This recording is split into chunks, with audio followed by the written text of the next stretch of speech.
Anak balita meracau dan tidak tidur 3 hari 2 malam setelah meminum air sabu. Why you don't come to Indonesia? Why you don't come to Indonesia?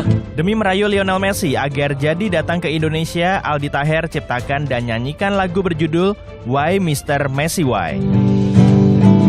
Why you don't come to Indonesia?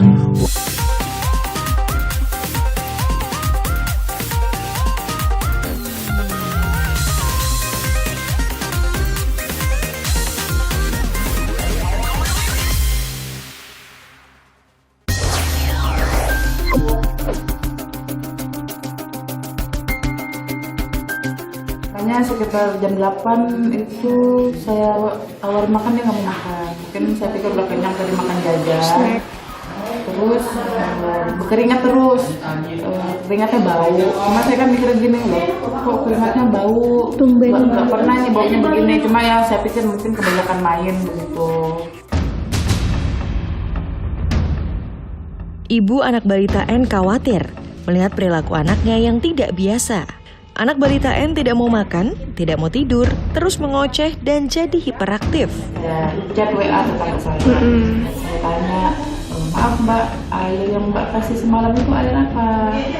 Jadi sudah balas, itu air dari tempat kerjaan, dia bilang seperti itu. Langsung saya jawab kembali, Mbak, tapi ini awal nggak mau tidur, udah sampai pagi. Kecurigaan ibu terhadap perilaku tak wajar sang buah hati mengungkap kasus ini. Setelah curhat ke media sosial, ibu korban langsung dihubungi tim reaksi cepat perlindungan perempuan dan anak Kalimantan Timur. Anak balita N lalu dibawa ke rumah sakit untuk tes urin. Hasilnya, anak balita N positif metamfetamin atau sabu. Kejadian ini berawal saat korban dan ibunya berkunjung ke rumah tetangga. Anak balita N kehausan dan diberi air minum dalam botol oleh tetangganya. Ada air minum nanti Bude ambilkan, Bude itu tetangga tadi. Terus diambilkan air yang di dekatnya si ibu tadi, diminumkan ke anak. Nah setelah itu reaksi daripada si anak malamnya dia tidak tidur, terus kemudian dia hiperaktif, ngoceh terus, keluar keringat sejagung-jagung. Tetangga pemberi minuman adalah seorang perempuan berusia 51 tahun berinisial ST. Pelaku tak menduga jika air yang diberikan kepada korban masih mengandung sabu. Setelah diselidiki, botol itu ternyata bekas digunakan sebagai bong sabu dan airnya masih memiliki efek narkoba. Dalam pemeriksaan, polisi memastikan ST sebagai pengguna sabu. Pelaku kini telah ditetapkan sebagai tersangka dan dijerat dengan Undang-Undang Narkotika dan Perlindungan Anak. Pelaku terancam hukuman 5-10 tahun penjara. Yang menggunakan sabu di rumah tersebut tidak hanya tersangka yang memberikan air minum, tetapi juga ada temannya. Nah itu juga akan kita tetapkan sebagai tersangka pengguna. Efek dari sabu menyebabkan anak balita N hiperaktif dan tidak tidur selama 3 hari 2 malam. Namun setelah dirawat di rumah sakit selama 4 hari, kondisi korban kembali membaik.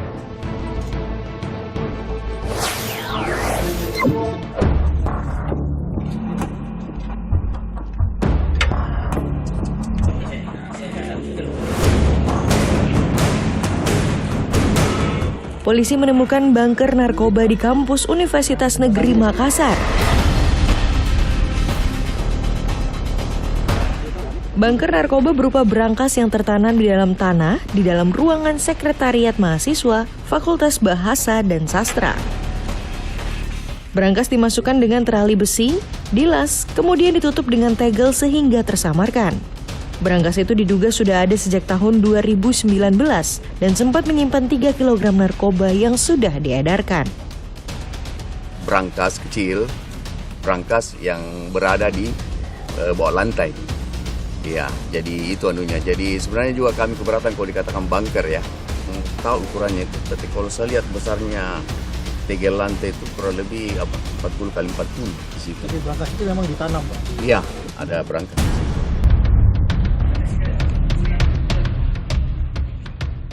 Saat penggerebekan, selain barang bukti narkoba berupa sabu, ekstasi, dan ganja, di berangkas juga tersimpan buku rekap transaksi. Polisi juga menangkap 4 orang yang sedang pesta narkoba. Kepolisian menemukan 4 orang sedang mengkonsumsi pesta narkoba, sabu, dan ganja. Kemudian dilakukan penangkapan terhadap 4 tersangka tersebut dan ditemukan barang bukti di lantai di dalam ruangan berupa 7 saset plastik klip berisi kristal benih narkotika jenis sabu dengan berat yaitu 4,7010 gram. Hasil penyelidikan polisi mendapati dugaan bahwa berangkas narkoba ini dikendalikan oleh 2 jaringan narkoba dari Lembaga Pemasyarakatan Watampone Bone dan Rumah Tahanan Jeneponto. Barang bukti sabu dan ekstasi diduga dimiliki SN, narapidana di Rutan Jeneponto. SN tengah menjalani hukuman 16 tahun penjara atas kasus narkoba. Dalam pengembangan, polisi kini telah menetapkan 6 tersangka. Mereka terancam hukuman minimal 6 tahun penjara dan maksimal hukuman mati.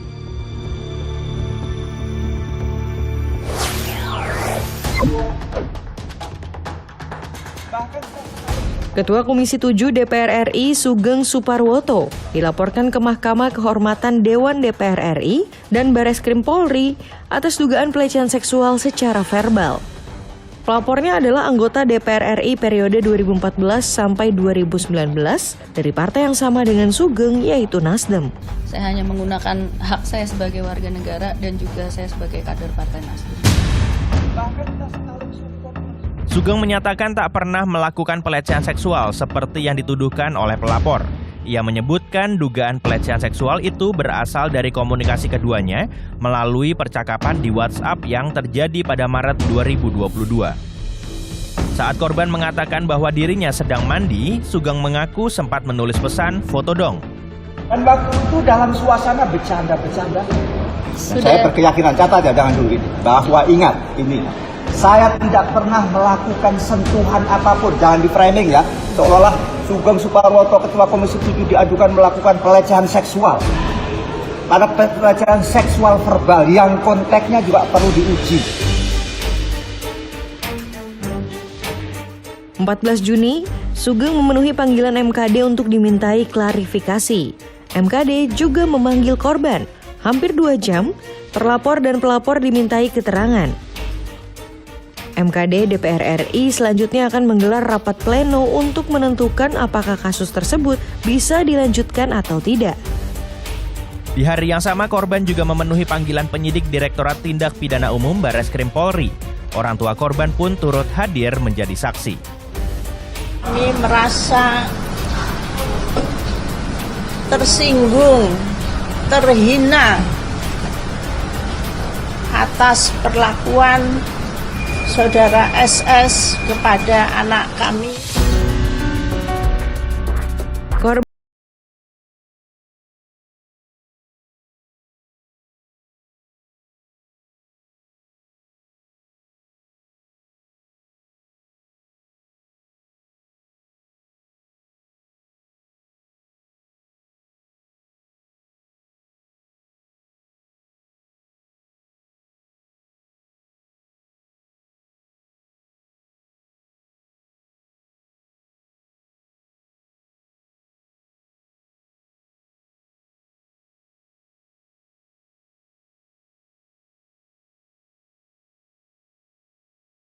Ada di 2 juta sah.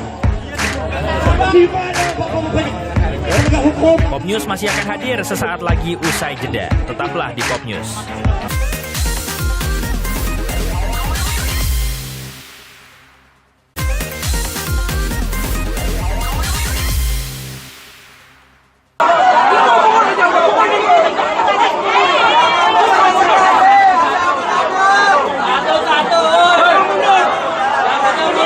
Demi mendapat paket sembako dari Presiden, warga di Pasar Menteng Pulo rela berdesakan seperti ini.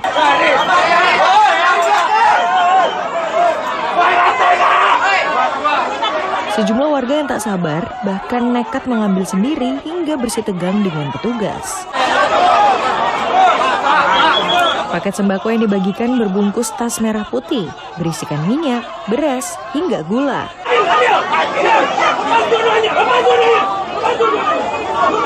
Presiden datang bersama pejabat Gubernur DKI Jakarta, Heru Budi, untuk meninjau kondisi pasar dan memantau harga bahan pangan.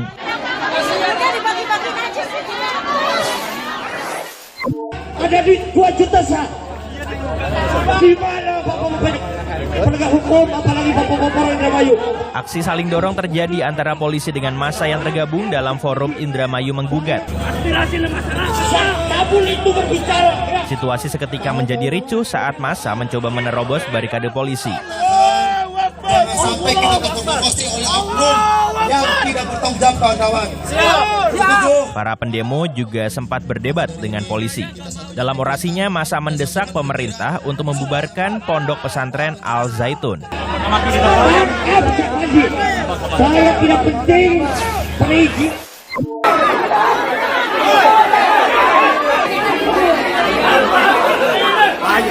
Kericuan ini pecah setelah warga berhasil menangkap 2 pria yang akan mencuri motor.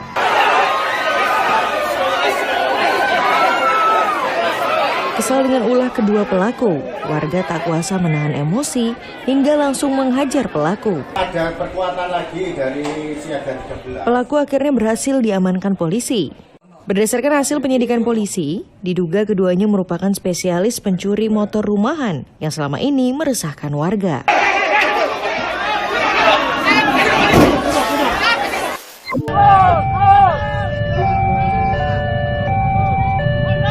Para pengendara motor ini terkunci tak bergerak saat akan melewati perlintasan kereta stasiun Kebayoran.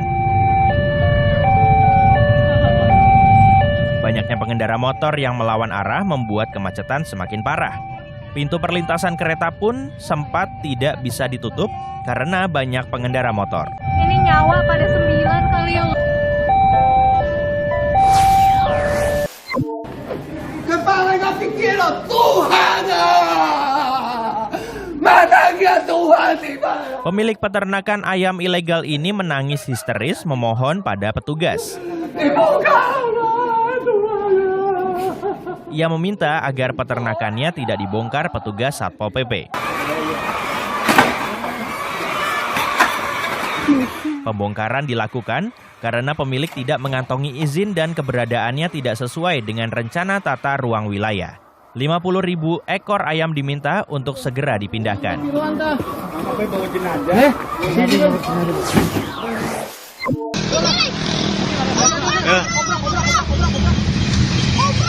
Ular jenis kobra ini mencoba menyeberang di Jalan Raya Banjar, Pangandaran. Sejumlah pengendara motor dan mobil bahkan terpaksa menghentikan kendaraannya. Namun, belum tiba di tujuan, ular kobra hitam tersebut memilih mundur dan kembali ke semak-semak.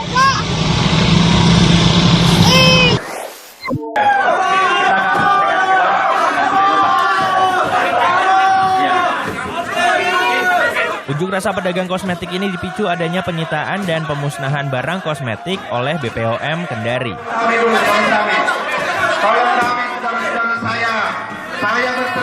Para pedagang kecewa hingga mengamuk dengan merusak banner, kursi dan meja piket yang berada di depan pintu masuk kantor BPOM.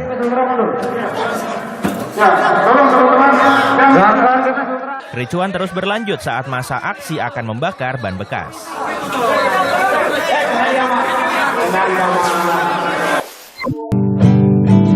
Why you don't come to Indonesia? Why you don't come to Indonesia? Siapa sangka lagu yang diunggah akun resmi FIFA World Cup ini adalah ciptaan dan dinyanyikan oleh Aldi Taher. Why you don't come to Indonesia? Why you don't come to Indonesia? Why you don't... Lagu yang berjudul Why Mr. Messi Why ini diunggah untuk merespon unggahan Aldi Taher yang berkeinginan agar Lionel Messi datang ke Indonesia. You don't come, oh Mr. Messi. Messi dikabarkan tak akan ikut bermain dalam pertandingan pada 19 Juni. You not come to Indonesia? Why you not come? We waited. Pop News masih akan hadir sesaat lagi usai jeda. Tetaplah di Pop News.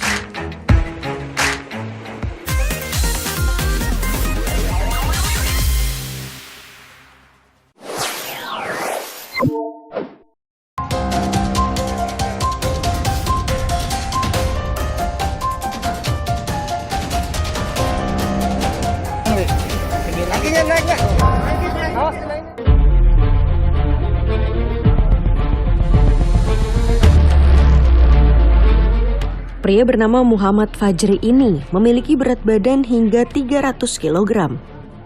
Kondisi ini membuat Fajri kesulitan bergerak, sehingga hanya bisa tidur berbaring di kasur.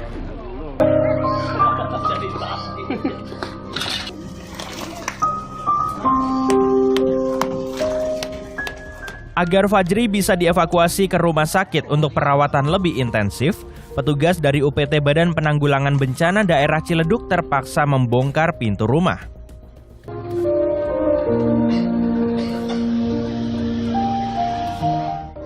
Belum selesai sampai di situ, petugas masih kesulitan mengangkat Fajri. Untuk dinaikkan ke mobil pick-up, tim akhirnya harus mengangkat Fajri dengan forklift.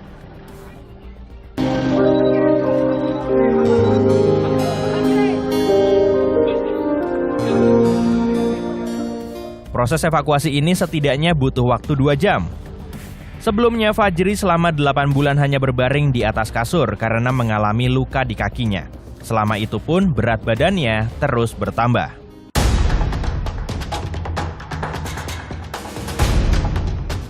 Usai dirawat, pihak rumah sakit menyebut Fajri mengalami infeksi luka di kaki kanan akibat tirah baring atau hanya berbaring di kamar. Dokter juga terus melakukan observasi terhadap Fajri untuk mengetahui apakah ada penyakit selain obesitas.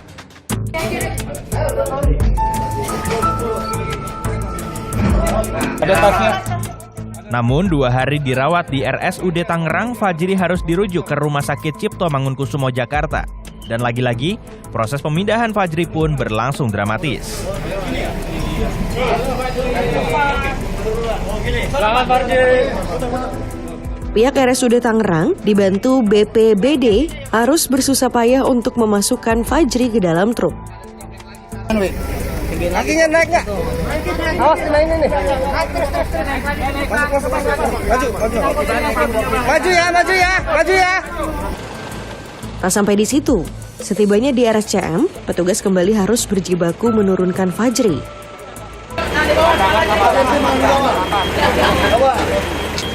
Dengan hati-hati, petugas membawa Fajri ke ruang IGD menggunakan 2 alat forklift dari Dinas PUPR Tangerang dan RSCM. Karena memang kendalanya yang bersangkutan punya kelebihan berat badan. Kemudian juga armada angkutnya kita tadi menggunakan forklift, kemudian memang kendaraan yang memungkinkan untuk dibawa mengevakuasi truk. Fajri dirujuk ke RSCM yang dinilai memiliki peralatan medis lebih memadai. Nantinya pihak RSCM akan membentuk tim dokter mulai dari spesialis gizi hingga penyakit dalam untuk mengetahui kondisi dan fungsi organ tubuh dari pasien.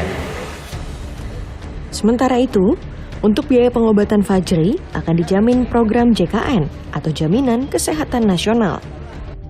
Menurut Direktur Utama BPJS Kesehatan Gufron Mukti, saat ini Fajri terdaftar sebagai peserta JKN segmen pekerja bukan penerima upah, PBPU, atau peserta mandiri kelas 2, karena keluarga tak perlu khawatir dengan biaya pengobatan karena ditanggung BPJS Kesehatan. Tak hanya Fajri, sejumlah kasus obesitas di Indonesia juga menyita perhatian publik. Berikut informasinya.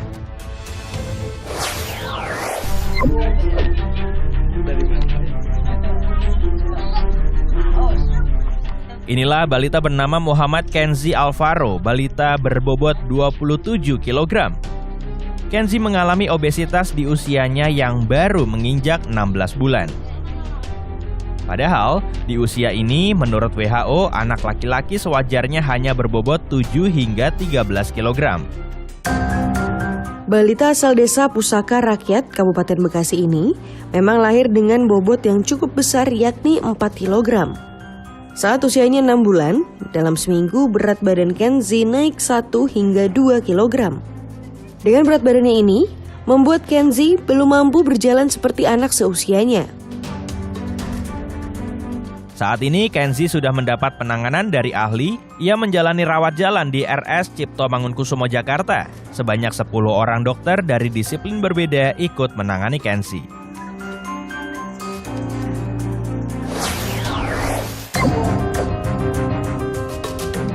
Pada tahun 2017, Arya Permana, bocah berusia 10 tahun asal Karawang, menderita obesitas dengan bobot mencapai 192 kg. Di usianya itu, ia disebut-sebut menjadi anak paling gemuk sedunia. Saat itu, ia tidak bisa pergi ke sekolah yang jaraknya hanya 30 meter dari rumahnya. Arya mengaku sesak napas jika berjalan. Namun, selang 2 tahun Arya berhasil menurunkan berat badannya menjadi 85 kg. Ia rajin berolahraga yang didampingi dan diawasi oleh Ade Rai. Arya juga diketahui sempat menjalani operasi bariatrik di rumah sakit. Setelahnya, ia mengaku menjadi mudah kenyang dan porsi makannya berkurang drastis. Berkat kerja kerasnya, berat badan Arya akhirnya berangsur turun. Arya kini sudah bisa kembali beraktivitas seperti anak-anak pada usianya.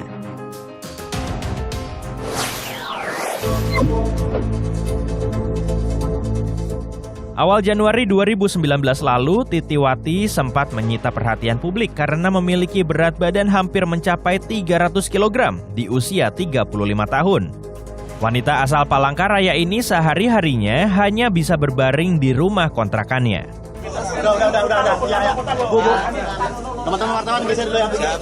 Akhirnya Titi dievakuasi dari kediamannya menuju Rumah Sakit Doris Silvanus Palangkaraya. Evakuasi dilakukan oleh tim dari pemadam kebakaran, petugas rumah sakit, dan petugas dinas sosial. Di rumah sakit, Titi menjalani operasi yang memakan waktu sekitar 4 jam dan melibatkan 16 dokter ahli. Titi akhirnya dibolehkan pulang usai menjalani rawat inap selama 7 hari. Pada Januari 2023, Titiwati meninggal dunia setelah berhasil menurunkan berat badan hingga 220 kg.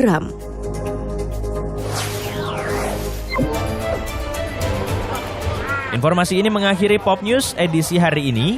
Jangan lupa tetap saksikan Pop News hari Sabtu dan Minggu pukul 9:30 waktu Indonesia Barat. Tentunya hanya di Kompas TV. Terima kasih dan sampai jumpa.